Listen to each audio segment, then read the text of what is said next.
Welcome to the show. My name is Charlton with Big C. This is Charlton and Big C Sports, coming to you worldwide on the Big C Sports Network, on the #1 network in the United States of America. And Big C Sports has been voted the #1 sports show in the universe, according to Big C and them good old boys down south. I want to say bienvenidos to all of our listeners in Latin America, also across the pond in London, England, as well as Paris, France. Of course, you good old boys in Africa, you know we love the Big C tribe. We love them in Canada, but Big C, there's no one we love more than the good old boys down south in the land of the free and the home of the brave on a beautiful August 29th, 2018, Big C. How's it going for you good old boys down south?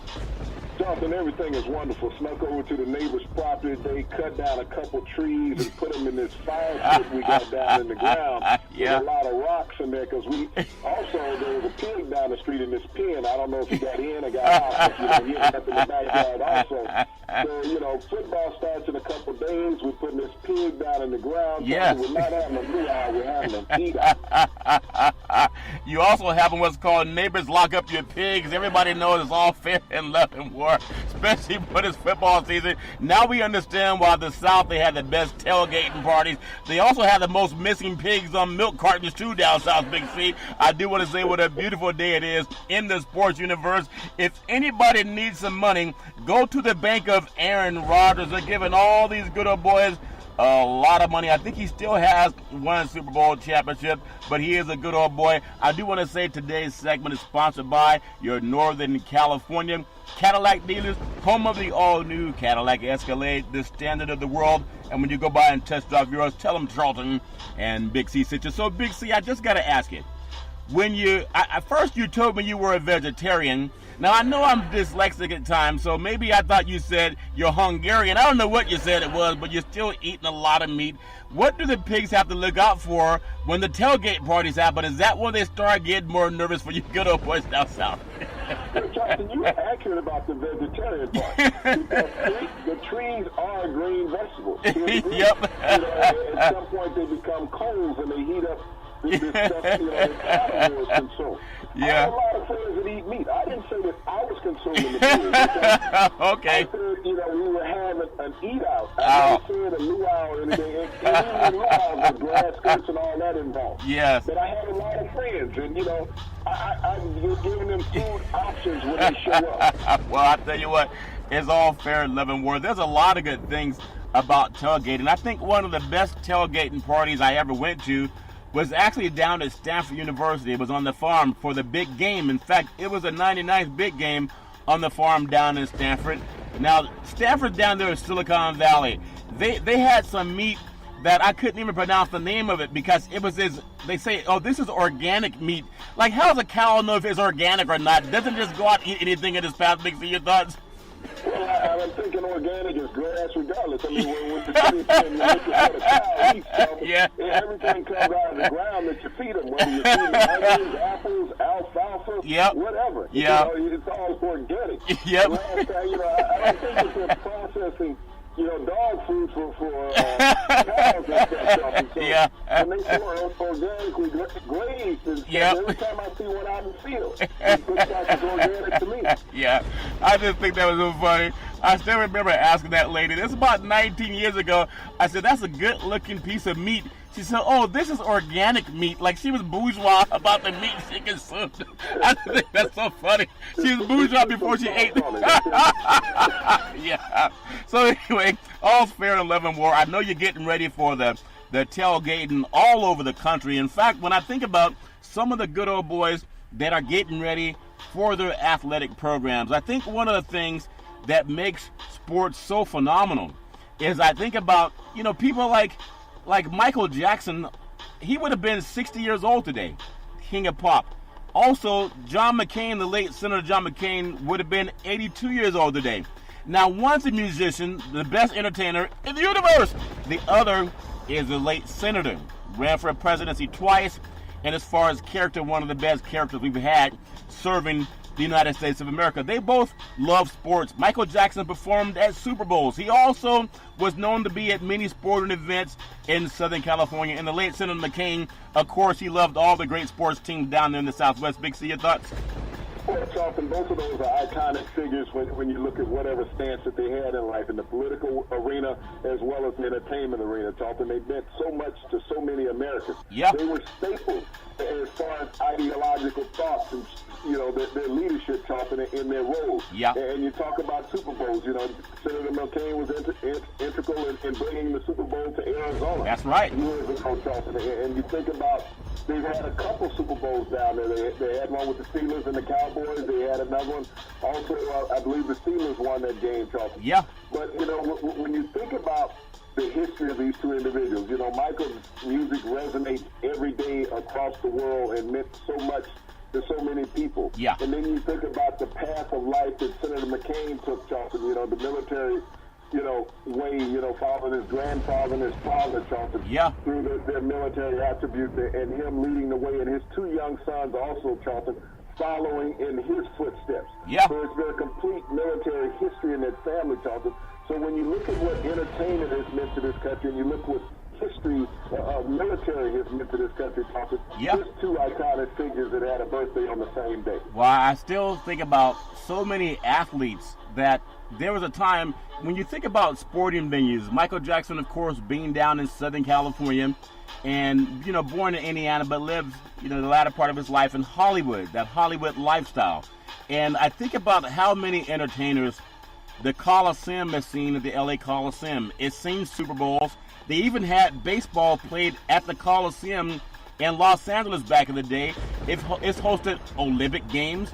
It's had some of the great entertainers of Southern California, in fact, all over the world, that convened on Los Angeles at sporting events.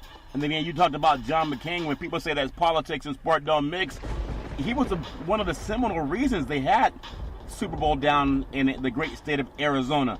So I just think for those great men, and today would have been a special day for them, but how sports has galvanized everybody from the world of sports, of course, and then you have the world of politics and the world of music.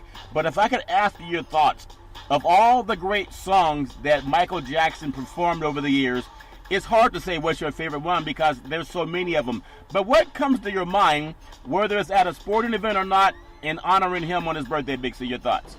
Well, Charlton, to find a song that defined Michael Jackson would be like defining what day the sun feels better, Charlton. Yeah. That's how important his music catalog was, whether it's old or new, Charlton. There's a song that's in his catalog that touches everybody in America and half the people in the world. Yeah. That meant something special in their lives. And so to try to define one song of an individual, Charlton, that revolutionized an industry and made it his own, regardless of what people's thoughts were about him socially, economically. Yeah. He was the man, period. Yep.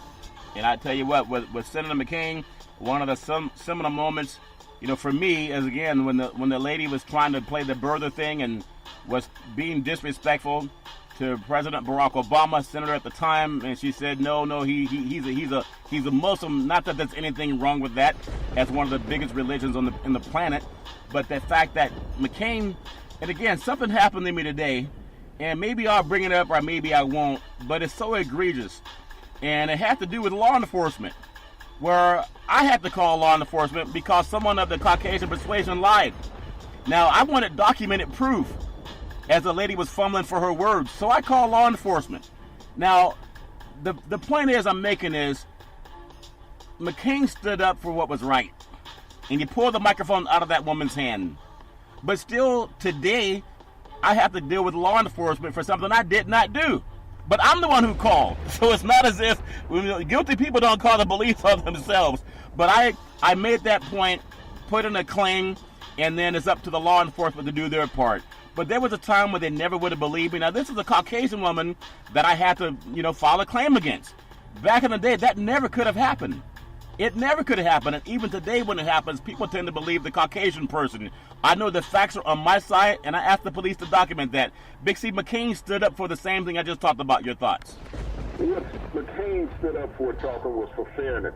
You have to go back to the time when he was a prisoner of war, where he felt that he didn't deserve any special treatment above his American comrades, Charlton, who were in the same plight of a prison camp that he was. Yep. To me, that's the most seminal moment in his life for me, Charlton, when you think about He turned down freedom for 5 years, Charlton. Yeah. 5 years he kept himself in prison because he did not want to walk away from his comrades who would have been left behind for doing what he was doing, fighting a war for a country they said needed to be fought. He didn't make the war, Charlton. He was a citizen of the United States. He didn't do like our president and say, I need 5 defendants because I got bone spurs. Yeah. And I can't remember which foot it is, even though I can walk a golf course every day. Yeah. He went and fought, Charlton, for his country. Yep. He was captured and in prison. Yep. And he stood by his fellow countrymen, Charlton, for 5 years in this prison camp, being tortured, beaten, Charlton, and starved. Yeah. So when you talk about an American patriot, an American devoted to his country and his fellow man, Charlton, that's John McCain. Well, again, happy birthday to the late John McCain and the late Michael Jackson, 2 great men that have done a lot for a lot of people. You know, I was just thinking about some of the things, you know, going back in the day. Like, what are your 2 favorite movies that you can sit up and watch at any time, like without your kids around? And sometimes, to me, I know that people might think, well, why is that your favorite movie? But all they got to do is watch it a couple of times. It's called Pulp Fiction. And it had the great Sam Jackson and John Travolta. Uma Thurman was in there. Vin Rames had the best character that I think. I just love his character in that movie, Pulp Fiction. I don't know if you can say character, but I love the character that he played in the movie. And then the second would have been Scarface. Not something I want my kids to watch, but there was something with Tony Montana, Al Pacino. I really did something. It was dealing with carnal, the way you chase those pigs, Big C, when you want to put them on that grill. They don't often go voluntarily. Big C, your thoughts? Well, Charlton, when I think about movies that I can watch, I think about movies that I can watch with my kids. Yeah. And movies that I watch with grandkids. Yeah. Something that I can watch any day when they're not around, Charlton, or I can sit down and watch it with them. Yeah. And I get the same amount of fulfillment. And the movies that come to my mind, Charlton, right off the back is Toy Story. I think one of the greatest animated movies that was ever made when you think about Tom Hanks. Yep. I don't care what role you see Tom Hanks in, you still hear Woody every time Tom Hanks talks. Yep. I don't care whether it's Apollo 13, whether it's Forrest Gump, whether it's Captain Phillips. Whatever movie Tom Hanks did, it goes back to Toy Story. I mean, because as a parent, you can recognize all the things that went on that your kids did in that movie, Charlton. Yeah. And how they grew up. But Tom Hanks was just a star that whether you were an adult or whether you were a child, you could think about that and enjoy it. The second movie that comes to mind, Charlton, was another animated movie called Monsters, Inc. Oh, yeah. I remember when my kids were real little and that movie came out. And, it was like I had to watch that movie every week. So I memorized all the lines to it, Charlton. I can sit up and I can watch that movie. It was on not too long ago when my daughter was by the house. Yep. And I'm sitting there and she walks in, Dad, you're childish. You know all the lines to this movie. That's ridiculous for an old man to know this many lines to a child movie. But I think what those movies do, Charlton, is they keep us from growing old. Yeah. They keep us from growing up. It brings out the child in every person. And I think any adult who listens to our program can sit up and think about their favorite animated movie, whether you're looking at The Lion King, whether you're looking at Bambi, Charlton, whether you're looking at Bolt, whether you're looking at any of those Disney Pixar movies that came out, Beauty and the Beast, Aladdin, Charlton, Cinderella, so all of these great movies over time, Shrek.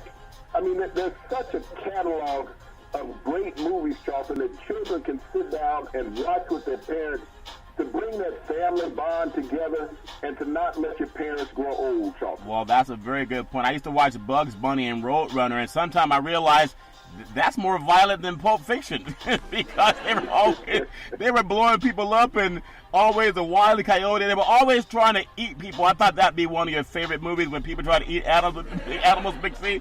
But obviously, you much meat on that Roadrunner. That's an appetizer. That's not a meal. Yeah, and if you're from Stanford, it's organic meat that Roadrunner was trying to eat too, Big C. The people from Stanford really cracked me up. I'll never forget. Oh, it's organic beef, as if the cow's still alive and went through some type of some great process. It still ends up in the bottom of the belly. But yeah, there are a lot of good things that made me think about the great times as a kid. And I tell you what also I realized, people were saying, what was Aaron Rodgers doing, as we touch on NFL? What's Aaron Rodgers going to do with the money he signed?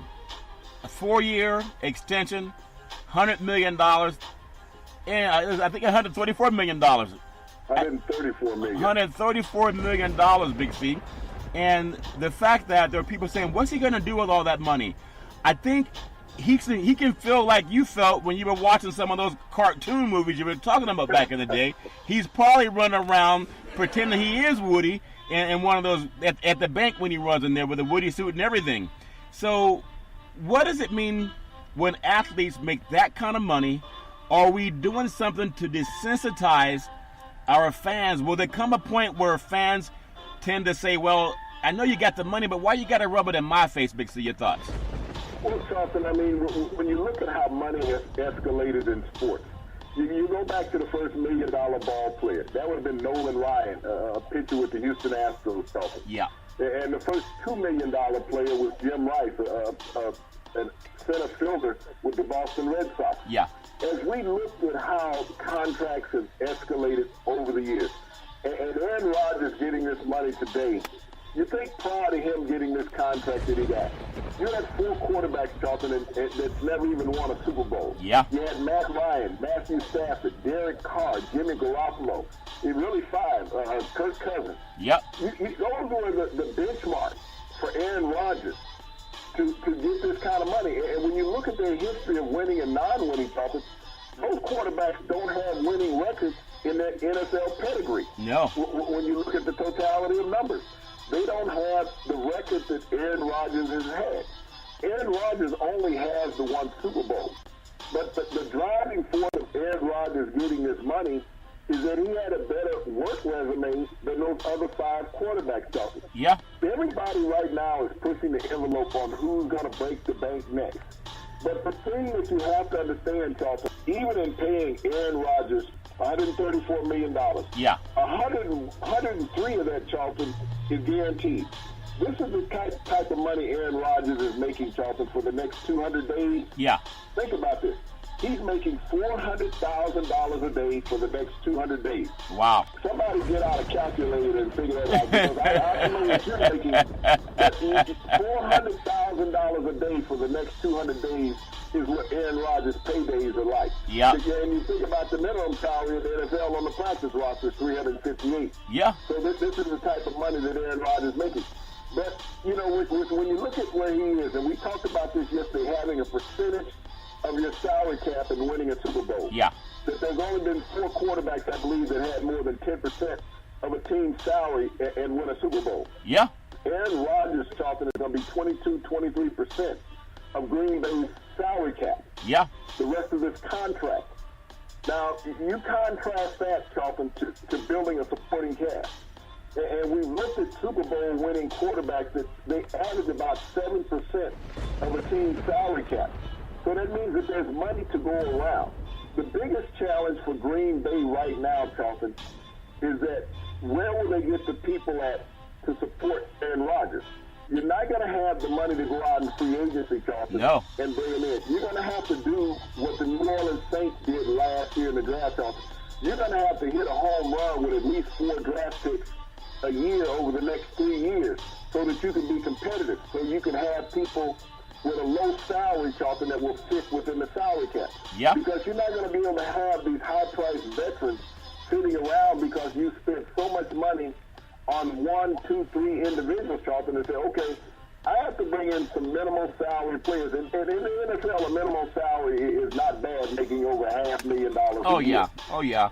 But, you know, it's hard, even in that industry, Charlton, when you're sitting there and you're making $500,000, Charlton, and the guy lining up next to you is making 10 times as much as you, and you're outplaying him. Yeah. That becomes a psyche on players, Charlton, is that why am I working so hard and the guy next to me is getting 10 times the amount of money that I am? That's true, and they both win and lose in the same games. It's not as if it's different. And so when you look at actuality, it's about $180 million total, and I think that's a lot of money. And I just wonder, you know, he's going to be 40 years old when this contract is up, and I look at someone like Tom Brady, who has 4 more Super Bowls than Aaron Rodgers. Now, when we say Tom Brady has Super Bowls, he actually has 7. You want to be realistic. He's been to the Super Bowl 8 times. Yeah. 8 times, all right? Yeah. He's lost 3, he's won 5. Yeah. But he's made 8 appearances. Yeah. So when you start gauging these quarterbacks on making appearances, Aaron Rodgers made 1 appearance in the Super Bowl in his entire career. He has not been back. That's over a decade ago, Charles. Yeah. Over a decade, and it comes down to that thing, what have you done for me lately? Yeah. Now, if anybody's ever going to break a bank, that's Tom Brady. Yeah. If Robert Kraft has any sensibility about it, and I know he'll take care of Tom Brady when his career is over, and he can easily say, okay, well, I'm going to give Tom $40 million a year. Yeah. But then what does that do for the structure of the Patriots that have been afforded to be able to go out in free agency every year and build a roster of veteran players and not have to worry about building through the draft? Yeah. Being able to bring in players that are NFL ready, NFL caliber, NFL experience. No one else in the NFL has been able to do that. And so as you look at these quarterback contracts that keep escalating, Charlton, the blueprint of the New England Patriots is something that no one wants to emulate. No. They want to keep going out saying, no, we got to get this franchise quarterback. We got to give him $25 to $30 million because without him, we have no chance of success. Because what the New England Patriots have done for the last 15 years that have been nothing but successful in the NFL. You think about, they're the last repeat champion in the NFL, Charlton, in Super Bowl 02-03 season. Yeah. But they're also the last Super Bowl team to go to back-to-back Super Bowls, also, Charlton, the last 2 seasons. Yeah. So when you think about the success of that program, Tom Brady taking less. But when it gets down to it, will Tom Brady ever go broke, Charlton? No, he'll never go broke. Will Aaron Rodgers ever go broke now? No, but he'll never have 5 Super Bowl rings either. He'll never have 5. So let me ask you this question, because I know at some point in time it's kind of like keeping up with the Joneses. And like the lady down at Stafford told me, well, this is organic beef. I said, okay, you still eating it, right? But when you look at someone, let's say Russell Wilson, he's been to 2 Super Bowls, should have 2 wins, but obviously we know what happened when not giving the ball to beast mode. So we can't just keep saying who's going to be the first $200 million quarterback. This is not like baseball. Baseball plays a lot more games. I think football is more valuable to watch, more fun on the eyes to watch.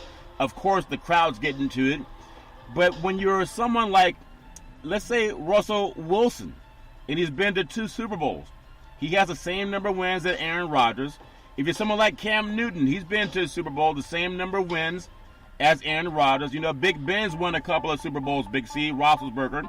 So when these quarterbacks are talking about retiring, or maybe they're going to try to stretch out a little bit more of a stretch to get them 1 more year when maybe they're washed up, this is a precedent, really. Because as we look at Adrian Peterson just coming back with the Redskins, signing the 1-year deal for a cup of coffee. They gave a cup of coffee, Big C. But they're saying he's too old because he's 33. So when a quarterback, you want to still make him cash that $180 million total by the time he's 40. When is a quarterback too old? Are they just making it so the older guys will hang around more? What do you think this is going to do to the sport, Big C? Your thoughts? Well, Charlton, it's just they're so hell-bent on having that prototypical guy. And you talk about the $200 million quarterback. And you mentioned Russell Wilson's name. He's in line for that, Charlton. Dak Prescott's in line for that. Deshaun Watson's in line for that, Charlton. So when you look at the wave of quarterbacks going along right now, Carson Wentz, Jared Goff, those quarterbacks, Charlton, over the next 3 to 4 years are all in line to become that $200 million quarterback if they can have the success in their career and they can get their teams to the Super Bowl. Because now, Charlton, they'll have the resume to say, hey, this is who I am now. I am the face of the game. Yeah. But when you talk about the disenchantment of fans, I don't know if fans are disenchanted. You know, the lie was told last year that, you know, the NFL ratings were down because, you know, the players taking a stance, taking a knee, the black players protesting. Right. Well, last Thursday night, Charlton, in a baseball game that was played on Fox, that the Cleveland beat Philadelphia 5-0. Yeah. Okay? That was the highest Yeah. preseason rated game in 6 years. Really? On Fox. Think about that. The highest rated preseason game in 6 years. And that's led by Hard Knocks. When you think about this, Charlton, teams that have been on Hard Knocks in the last 3 years. Yeah. Look at the turnaround that they have made in the NFL, Charlton, and where they have gone to. The last 3 seasons on Hard Knocks, Charlton, those teams have gone to the playoffs. The Cincinnati Bengals, Charlton, 2 years ago, did Hard Knocks. They made the playoffs. Yeah. Last year, the Los Angeles Rams, Charlton, did Hard Knocks. They made it to the playoffs. This year, the Cleveland Browns that have gotten a lot of rage, Charlton, about the talent they brought in. Yeah. You know, even though Hugh Jackson has been much maligned with just one win, Charlton. Yeah. We know that the NFL can turn around overnight. It's like going into a closet, closing the door, coming out, and it's daylight. Yep. And that team's in Monster Inc., Charlton. If you watch Monsters Inc., you'll see that when they go into the closet. Are you watching Monsters Inc. right now, Big C? But you know, it's not an almond for the Cleveland Browns, Charlton, getting to the NFL playoffs this year, being a part of that Hard Knocks series that they've had on HBO. Yeah. But I really think that when they say that the ratings are down, it's not the fans that were saying the ratings were down, Charlton, because we've seen packed stadiums. Yeah. You know, and people crying about too much preseason, which it always has been that cry, Charlton, even when I played. Yeah. It was always a cry, too much preseason. But the fans are watching the game, Charlton. If they can watch a 5-3 game, and that's the highest rating in 6 years, that lets you know that people are starving for football right now. Can't wait till the season kicks off, Charlton. Yeah, I think it's like you think about some of the movies that I remember. The movie Officer and a Gentleman, I believe it had the Richard Gere and Lou Gossett Jr. And I remember this scene where they had this fight. And I remember Richard Gere saying, "I got no place to go." And I think football's the same. I don't think, could that be award-winning the way I said, "I got no place to go"? But I think about that's how a lot of football fans feel, no matter whether they watch it on their tablet. And OTT is the way TV is going over the top. Everybody's getting into that now. But a lot of fans, I talk to so many millennials, Big C, so many young people too that are just watching everything on their phones. So no, ratings are not going down. They're just going down from the Nielsen box, but they're going up on the tablets. So I got to get this thought real quick, because we talk about players getting maybe too much money. It's like having too much food or too much, red wine. Of course, there's too much gluttony is bad, but I don't know anyone that says they have too much money in their bank account, Big C. I haven't met that person yet. But when you talk about that Hard Knocks deal, and speaking of that, when you think about the Hard Knocks that are happening right now, we're forcing, I just want to think about this. We talked about that $200 million quarterback. Aaron Rodgers getting about $180 million. Will Russell Wilson get $200 million? What's Tom Brady going to get? There's no incentive to make him the wealthiest quarterback, because he's getting to the point where he's going to be retiring soon, whether he wants to or not. What's Sam Darnold looking at in the next 5 years? Because he led the USC in turnovers last year, but he's Caucasian, so that gives him the chance to start in the NFL. They're pushing that, right? So they've had some things going today where they're trading different people. Sam Darnold being named the starting quarterback of the New York Jets today. I think that's a good and a bad thing. It's a bad thing because they'll take a guy that had playoff experience and said playoffs don't matter, experience doesn't matter. They want to believe the hype, like the movie The Great White Hype. And I hope he's successful. But if he's the same guy that had a hard time playing against Ohio State's defense, NFL caliber defense down at Texas, I don't know how he's going to set the world on fire. And the NFL defensive coordinators are a little bit better than the guys in college. Big C, your thoughts? Well, Charlton, the Jets, this is not the first time they've tried this rodeo. You think about it. They drafted, he's the 5th quarterback that they've drafted in the first round since Joe Namath. They drafted Richard Todd out of Alabama, who wore number 14 also, who they praised him as the face of the franchise. They had, I believe, 1, maybe 2 playoff appearances with him. Yeah. Next thing you know, they draft Ken O'Brien out of your neighborhood out there in Cal Davis. Yeah. And no one knew who he was in '83 when they drafted him in the first round. Yeah. And he had an up and down, rough career there in New York, with the media coming from that small school and, not having the success that everybody thought they should have, and they passed over, Jim Kelly, Dan Marino. Wow. A couple Hall of Fame quarterbacks talked when they drafted Ken O'Brien. So, yeah. He had a tough road in career. Not only that, Chad Pennington, yeah. who was the only quarterback drafted in the first round the year that he came out. He quarterback Randy Moss at the University of Marshall. Yeah. Years later, they drafted Mark Sanchez, who made 2 AFC finals. Yep.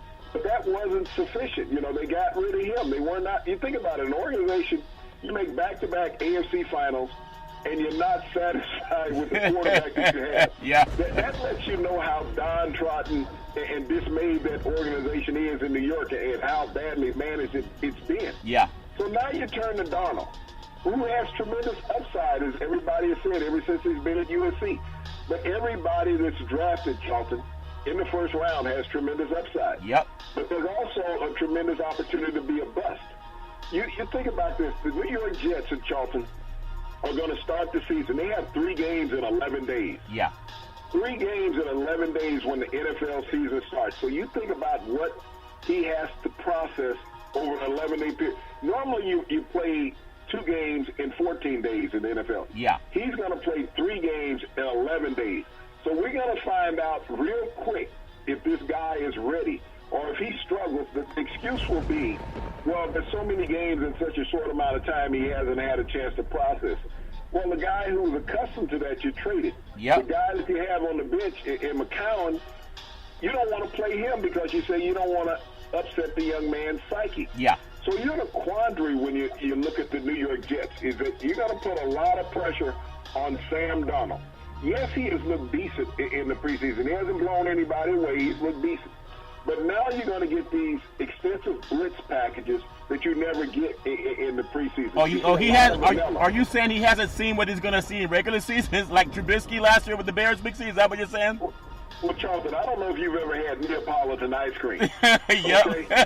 When you got the chocolate, you got the strawberry, you got the vanilla. Yeah. Okay? He's been eating a lot of vanilla here in the preseason. Yeah. They're about to bring him some Neapolitan chocolate. Yeah. And I want him to succeed because, he's a Trojan.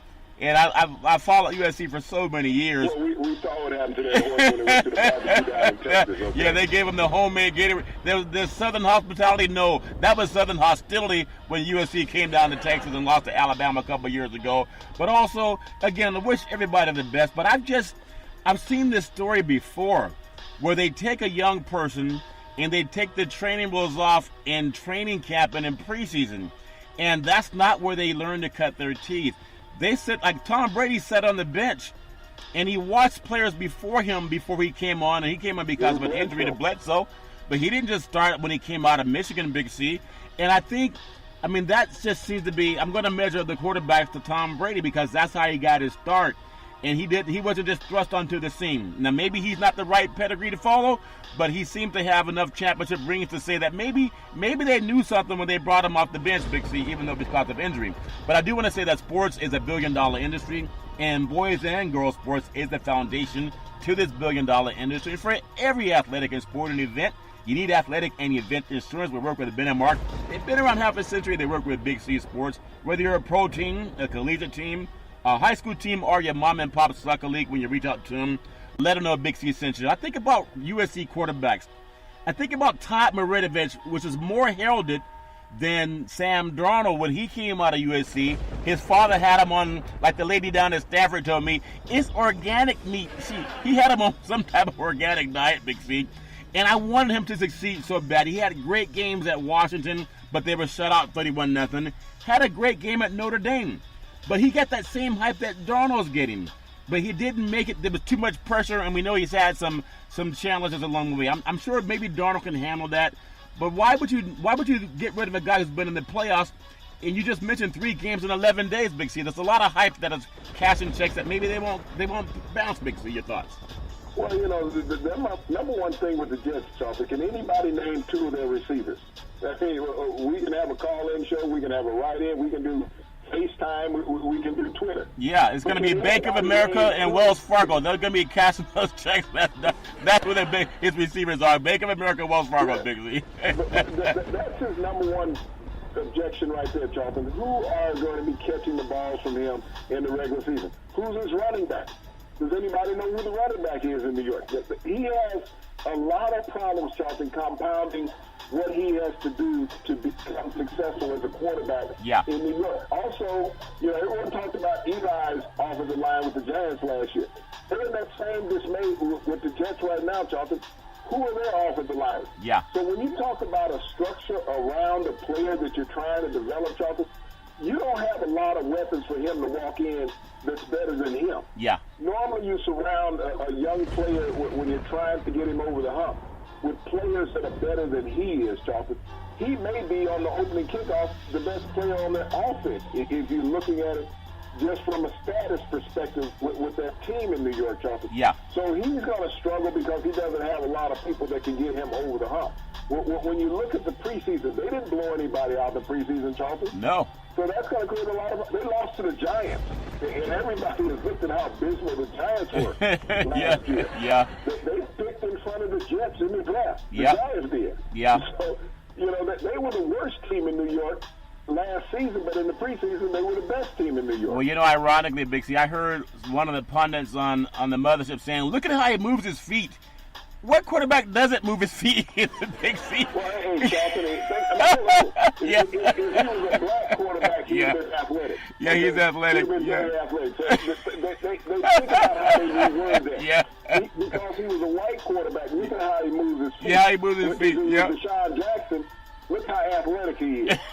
So when you watch guys like Tom Brady, I go back to Warren Moon, or Joe Montana, or Steve Young, or Roger the Dodger Staubach, have you ever seen a quarterback be judged on how he moves his feet? I thought that was for running backs. No, normally they're judged, and can they throw the ball and can they run the ball when the line breaks down? Big C, your thoughts?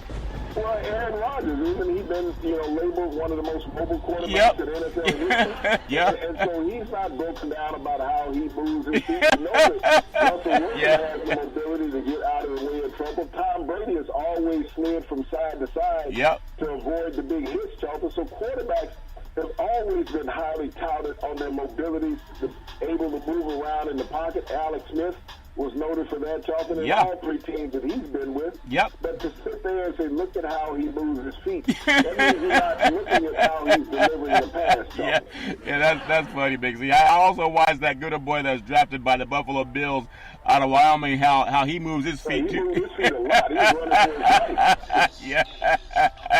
I thought that was funny. So when you think about Bridgewater, we talk about quarterbacks. Who's going to crack that $200 million? We know it won't be Teddy Bridgewater. Him being traded to New Orleans today for a draft pick. Now, what is that saying to New Orleans? And I believe, if I'm not wrong, they have won a Super Bowl since the Jets have. If I'm not wrong, I think they were in the playoffs more recently than the Jets. So what made them see something in Bridgewater that the Jets don't see to come in and back up Drew Brees, who also got his chance when he was out in San Diego? He also backed up a good quarterback who's a gunslinger. What do the Saints see that's a consistent playoff team that the New York Jets do not see, and they're the abyss of the playoffs? Big C, your thoughts? Well, what the Saints saw in Teddy Bridgewater was insurance, Charlton. Is that he's on a one-year contract, a low-salaried one-year contract, Charlton, almost at the veteran minimum for his stature.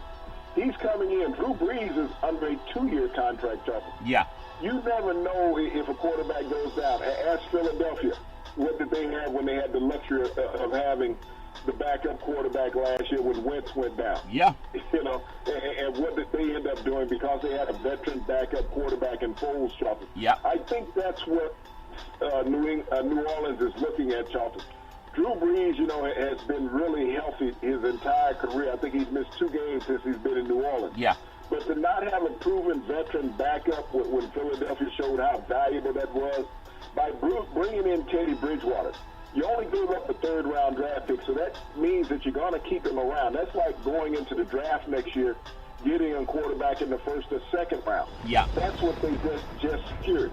So they can renegotiate a contract with Bridgewater.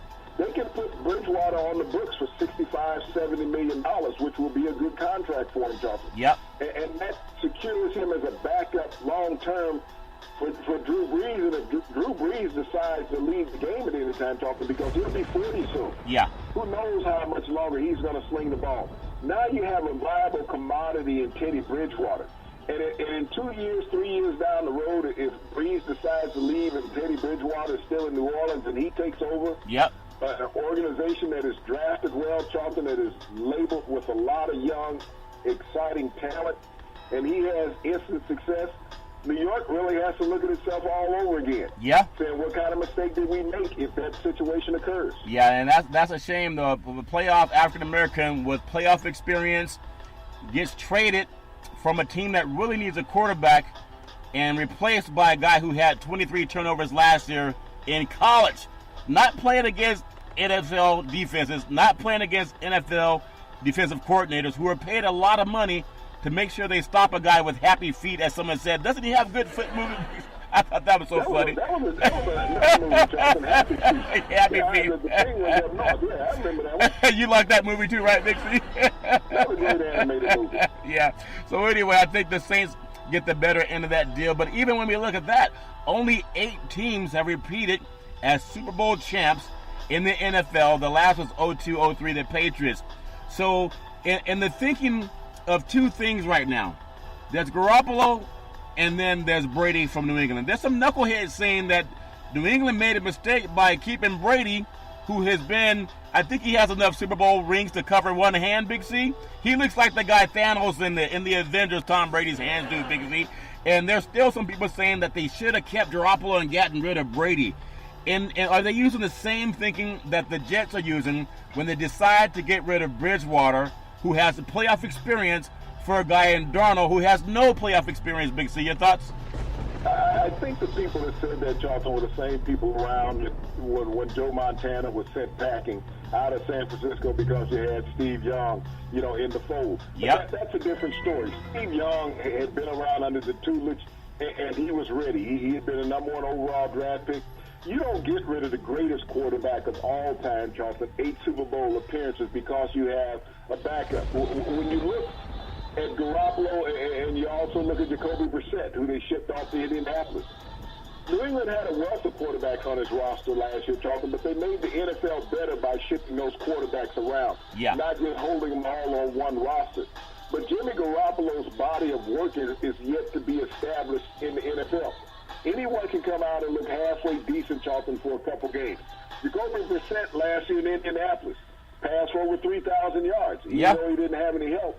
He passed over 3,000 yards. Yeah. Jimmy Garoppolo had the 7 touchdown passes and the 5 interceptions and the 5 victories in San Francisco. Yeah. So when you look at the body of work that both of those gentlemen put together, it still didn't eclipse what Tom Brady did by going to the Super Bowl. No. So, I'm going to stick with Tom Brady until he says, I don't want to throw the football anymore. I don't care how old he is. Until Tom Brady tells me, I don't feel like throwing the football anymore, Tom Brady's the starting quarterback in New England. Yeah, I think that's just funny when people say a guy that never won anything should replace Tom Brady. That's just crazy. Let's be realistic, though. Pro sports, now players concerned about winning a championship, or are they more concerned about who's going to sign that big contract? And as you pointed out many times, when Carr got his big contract out in Oakland, his performance dropped off. When Matt Ryan, obviously we'll see what he does this year, but his numbers haven't been that great lately. They just haven't been. And even when you look at, if we look at your friend Andrew Luck, he got hurt, of course, but he broke the bank in Indianapolis. They haven't been to the playoffs anytime soon. In fact, I hope he's healthy enough to play this year, and I just hope that there's not a lot of pressure on him to injure himself in order to try to make the team think they made the right choice. So how will the Packers deal with the Drake trade with the Raiders now? Because it's so asinine when you think about it. John Gruden understands that you need good players to win. You don't need good propaganda. But Khalil Mack, will that be a trade that maybe happens with the Packers? I mean, because it's not that far out of the conclusion. If you're not going to have the best players start, why keep them around? Your thoughts on, could something like that happen, a trade with the Raiders and the Green Bay Packers, Big C? Your thoughts? Charlton, I think it's a viable trade that the Packers and the Raiders get together and make that trade happen. I mean, I would ship Clay Matthews out west. He would be with an old teammate, Jordy Nelson. I'd bring Khalil Mack into Green Bay. I'd have some salary cap room structure because of the way they structured the deal for the quarterback. Yeah, for Aaron Rodgers. Yeah. And so I think that Khalil Mack, and he would be happy in Green Bay, Charlton. You know, he's a cold weather player. He grew up in upstate New York playing at the University of Buffalo.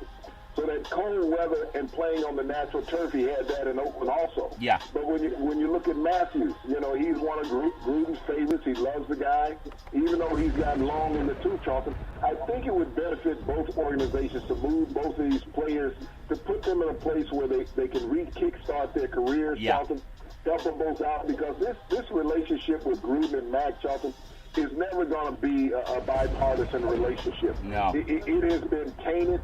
Gruden has come out egotistical, Charlton, and coming back to the Raiders, saying that I'm going to coach the way I coached over a decade ago, which meant I was losing, and I'm going to have that same mentality. And it's going to be my way or the highway. You got to look at NFL players now, Charlton. That my way or the highway stance really doesn't carry any weight any longer. No. We're going to be looking at the cut down next week when all the teams have to get down to 53. After this weekend, Charlton, there's going to be a lot of players out there on the market. And the Raiders are going to have to make a decision what they're going to do with Khalil Mack. Are they going to put him on the roster? Are they going to put him on the pup list? Are they going to put him on the suspended list? So they have to make a decision, Charlton, that's going to affect their roster the entire season. So the ego of John Gruden, who doesn't take any snaps, who doesn't make any tackles, and is going to be tested just like Sam Darnold. The first 3 weeks of the season, Charlton, he's going to be under a lot of heavy scrutiny. And if the Raiders don't come out and be at least 2-1, Charlton, in the first 3 games, who do you point a finger at that point? Well, they're treating Mack like they found him on Craigslist as opposed to the NFL draft board. I just think that's unfortunate. You have the best player and can't get enough respect. If you don't like the player, at least keep your mouth closed. I mean, he says, well, we didn't have a great defense last year. He was on the team. Yeah, you didn't have a great offense either. You're going to throw Carr under the bus next? It doesn't make any sense. So when we think about which last season's injured quarterback is at the most pressure this season, is it Andrew Luck, Indianapolis? Is it Carson Wentz, Philadelphia? I really don't think that Carson Wentz is that healthy. When you look, I know Peterson doesn't want to talk about it, but they say happy feet was what Sam Darnold has. When I watch Wentz run around, even in practice, that leg looks like you don't want to put it out there and get it destroyed.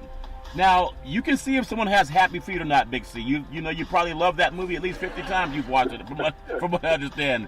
But you've seen guys, you know how when a boxer spots a weakness, a boxer says, oh, he doesn't stand up too well when I punch the kidney. So he'll give a lot of kidney shots, and people think, why don't you go to the head? Because you can tell he's wincing when you punch him in the side or that kidney. And so they're going to hit that spot. I'm not saying that NFL players are this egregious, but we saw what happened with Lee down at Jacksonville. If Wentz is in a game and they know he has a bad knee, unlike Joe Namath back in the day, guys pulled off when he went into the end zone for a touchdown. You know, Big C, there's a lot of players who say, let's take a shot. I know that's not going to be, it's not something people talk about in public, but it would not be the first time that it happened. Big C, your thoughts?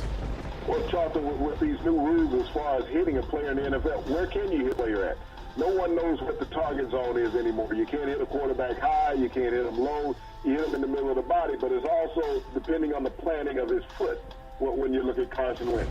That's going to be a real struggle with him, Charlton. I mean, the pressure between Wentz and Luck, Charlton, I would say it's about equal.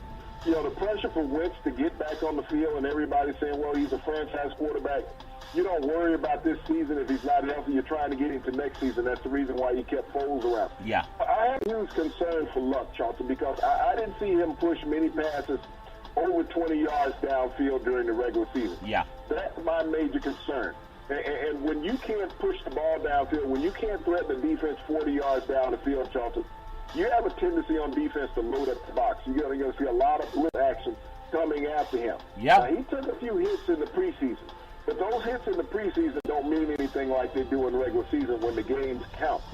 So my fear for Andrew Luck, people say, well, they upgraded the offensive line. Well, they really didn't, Charlton. They didn't upgrade the running back position. They didn't upgrade the receiver position. I think that he is the most vulnerable of the two because they still have Nick Foles in the fold in Philadelphia. They got Jacoby Brissett in Indianapolis, but the pressure in Indianapolis is to play Andrew Luck, Charlton. That's definitely true. So I hope it's all going to work out for everybody. I just want to see players stay healthy. And I know there are times when players will come back because they don't want to lose their spot. You're not guaranteed to get it back, a.k.a. Alex Smith, Colin Kaepernick. Smith is still playing in the league. Kaepernick is not, but he lost his job to Kaepernick. And when you look at how Tom Brady got his job, Bledsoe didn't come back and start for the Patriots. So there's always, you got to come out and play now because it's not to the point where they guarantee that you're going to get anything back. And I look at Bridgewater. Since leading the Vikings to the playoffs, he's become a vagabond, not of his own doing, not based on his performance, but based on perception that a playoff quarterback is not more valuable than a guy that had 23 turnovers in college last year. And you can just Google that too. And speaking of Google, I want to take a side note before we talk about a little baseball. I think, I told you our phone lines are bugged for Big C Sports. I told you that POTUS follows Big C Sports. I told you that we started this thing saying Google it. POTUS is disgruntled that Google, of all people, he says that Google is doing some misleading when it comes to Googling who he is. Have you heard about Google saying Google POTUS and that Google, I guess POTUS is saying that what they Google is not true? Have you heard that, Big C? Well, yeah, I heard a bit of that talking about how ironic that was. He's saying that they're leading, they're having people search misleading sites, information about him. And all you do is whisper and talk. Those are his own words that they're saying. Yeah. But he's talking about putting out an investigation on Google and Twitter and Facebook. Yeah. It's like you're on Twitter every day. Don't you realize the stuff you're sending out? Yeah. But, here's a guy that is so stuck up on himself as an individual. Yeah. Not about being the president of this nation, about being a dictator in this nation. Yeah. Wanting to control free speech. Think about that, Jonathan. That's the Constitution. Yeah. Free speech, the First Amendment right. Yeah. And here it is, he's saying that he wants to shelve the First Amendment right from American citizens if it does not favor him. Yeah. We don't want that type of anarchy in our country. No. Is that you have one individual dictating what you can and cannot say and what you cannot say. Yeah. So even of his most staunch supporters and of his base, really think about what he's saying. If he's all about legitimacy and doing things right, why is he concerned about what other people are doing and saying? And he has a clean history. Yeah. As he says there's no evidence against him anywhere, why be concerned? Why always talk about it then? Yeah, remember that movie back in the day? It was 2001, A Space Odyssey, HAL, and it was that robot. It was a futuristic movie about where we were going to be, in the future. Well, the future's the past now, for 2000 is behind us, 18 years. But could you imagine being mad at the robots? I think Will Smith made a movie called I, Robot, but I go back even further back in the day, and Star Trek by Gene Roddenberry and Captain James T. Kirk, they would always speak out commands to the Enterprise, and they would tell the Enterprise what to do with their voice commands. And POTUS is saying that they rigged the system to find out fake news when you Google or ask Alexa. Is that just incredible? I think Captain Kirk dealt with that back in the day. Fixing your thoughts?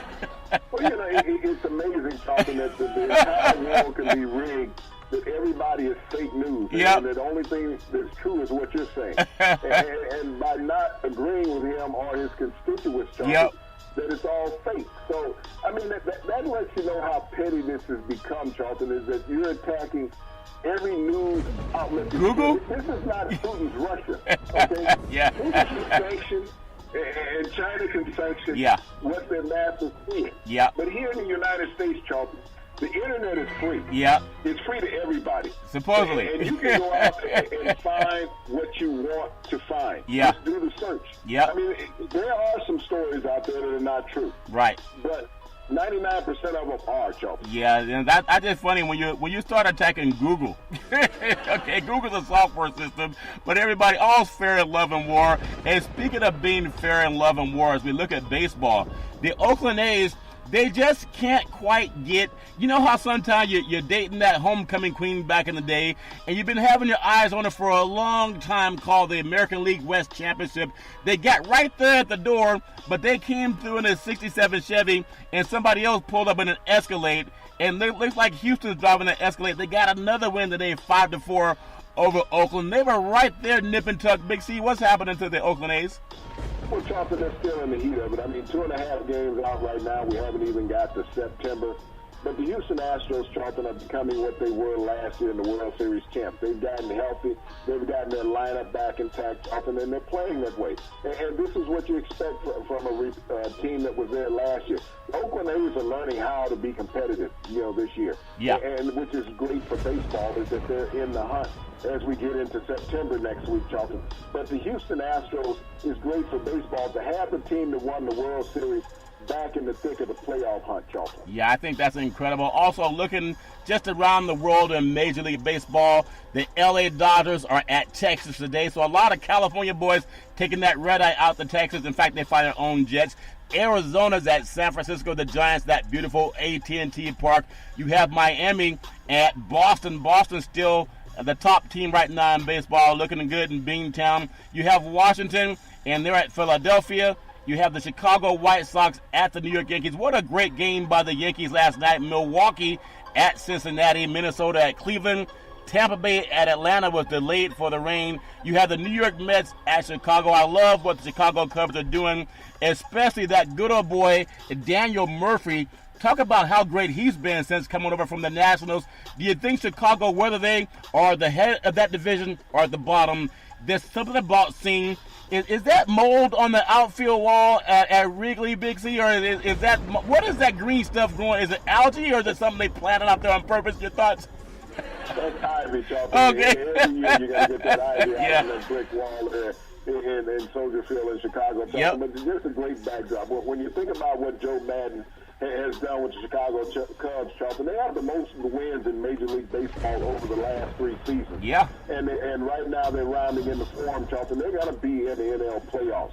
This is a team that once again, Charlton, they can threaten to get back to the World Series. Yep. When you think about what Joe Madden does with his lineup. Yep. He knows how to make the moves. The only bad move that they've done this past year, Charlton, was signing Yu Darvish. Yeah. But other than that, they haven't done anything wrong. The Cubs are lovable, they're entertaining, and they're one of the most exciting teams in baseball. No, they definitely are doing their things. I love seeing the baseball, whether it's at Wrigley Field or whether it's at the field where the Cubs are playing. I just think it's great about baseball.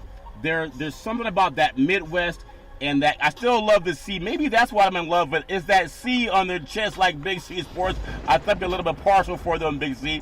I also want to mention that you have the Pittsburgh Pirates. They're playing St. Louis in St. Louis. So as we close out today's show, I know there's so many people that love sports. There's so many people that love music. In fact, we do a little bit of music and sports also. It's all blended together. And so when we talked about opening the show today, and we said today was the late Michael Jackson's birthday, and would have been, just an amazing performer, amazing, iconic figure as an American citizen, would have been his 60th birthday. And the late John McCain would have been 82 years old today. So much has been made about how great the United States of America is. And it's great because we can mix our sports with our politics. We can chew gum and talk at the same time, Big C. We can have diversity. We can have the gender matters and Black Lives Matter and all lives matter. Everything matters.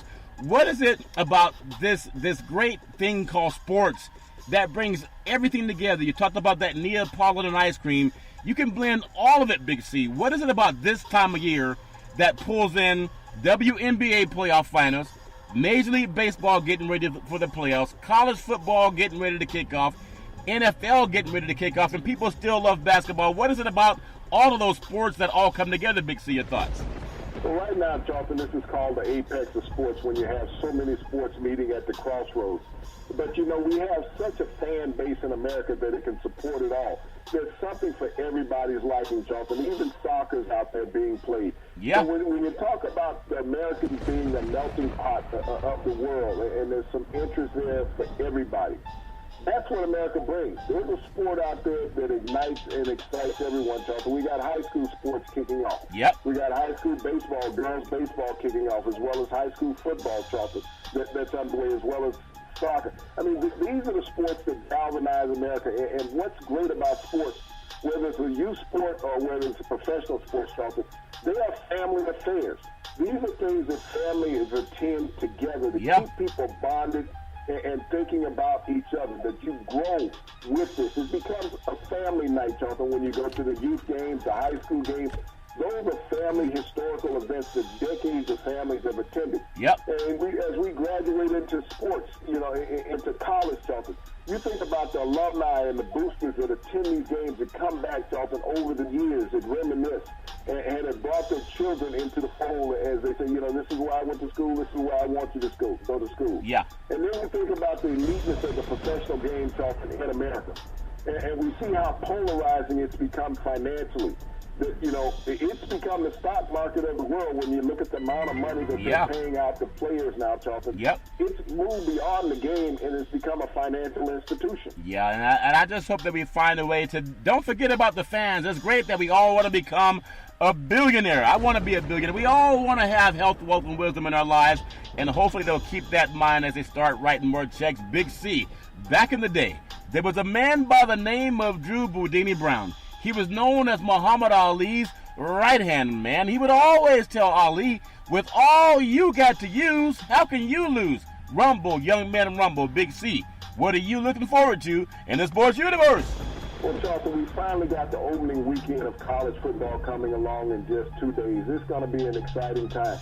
Everybody is saying, well, these are not the big games, Charlton. Well, they all are big games, depending on the university that you went to, the alumni that you're a part of, Charlton. Yep. Every game is meaningful. It may not be the biggest financial game on television, Charlton, but emotionally and statistic-wise for your university and its conference standing, it's the most meaningful game of the day. Well, Big C, very well said. And speaking of meaning, every Monday through Friday at 5 and 6 p.m. worldwide, follow Big C Sports on the Big C Sports Network, on the #1 network in the United States of America. And Big C Sports has been voted the #1 sports show in the universe, according to Big C and them good old boys down south. As we always tell you, there's never, ever any excuse for domestic violence. If you know any man or woman going through that garbage, please call 911, because no man or woman should ever have to go through that garbage on their own. And as we always tell you on every Big C Sports show, we thank you, we appreciate you,